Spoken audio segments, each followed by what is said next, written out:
नमस्कार, न्यूज 24 परभणी वार्तामध्ये आपले स्वागत। मी शिवाजी चव्हाण। पाहूयात आजच्या ठळक घडामोडी। शांतीदूत बौद्ध विहार लोकार्पण सोहळा व बौद्ध मूर्ती प्रतिष्ठापना सोहळा। पाहूया सविस्तर वृत्तांत। लातूर जिल्ह्यातील देवणी तालुक्यातील देवणी खुर्द येथे शांतीदूत बौद्ध विहार लोकार्पण सोहळा व बुद्ध मूर्ती प्रतिष्ठापना सोहळा माननीय रामदासजी आठवले साहेब, केंद्रीय सामाजिक न्याय मंत्री, भारत सरकार, दिल्ली कार्यक्रमाचे अध्यक्ष होते। तर माजी आमदार संजय बनसोडे साहेब, लातूरचे खासदार शिवाजीराव काळगे साहेब यांच्या हस्ते लोकार्पण सोहळा बुद्ध मूर्ती प्रतिष्ठापना कोनशिला उद्घाटन करण्यात आले। यावेळी बुद्धवंदना, धम्मवंदना, संघवंदना घेण्यात आली।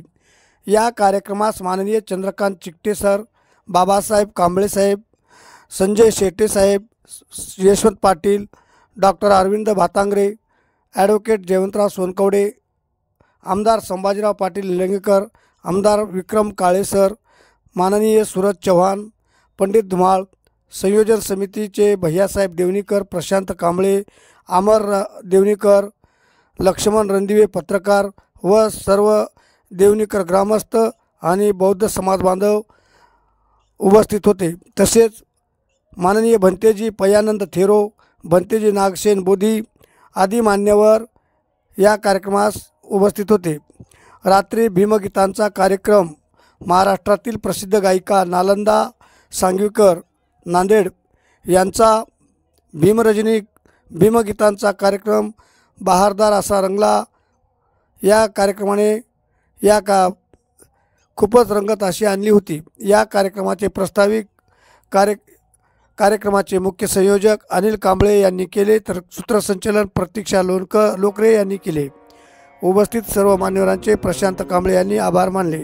अशाच ताज्या घडामोडी पाहण्यासाठी आजच न्यूज 24 परभणी वार्ता चॅनलला लाईक व बेल आयकॉन दाबून सबस्क्राईब करा व शेअर करा। पाहूयात काही क्षणचित्रे। माननीय नामदार बाबासाहेब पाटील, सहकार मंत्री, महाराष्ट्र राज्य, माननीय अमित भैया उर्फ बंटी सूर्यवंशी, माननीय अशोक पाटील निलंगेकर, पंडितरावजी धुमाळ, अभय साळुंके, मुल्तानी खां पठाण, शादुल पठाण, फारुख शेख आदी मान्यवर उपस्थित होते।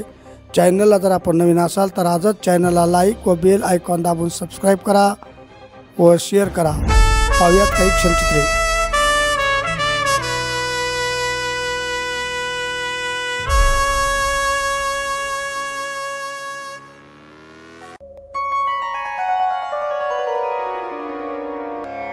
बुद्धं शरणं गच्छामि,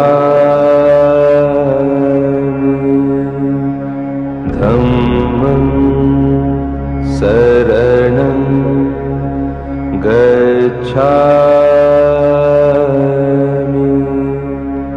संघं शरणं गच्छामि।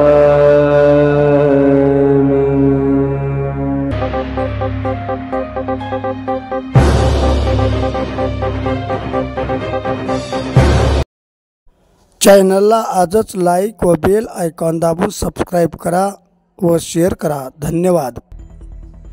आजचे बातमीपत्र संपले। पुन्हा भेटूयात पुढील बातमीपत्रात। नमस्कार।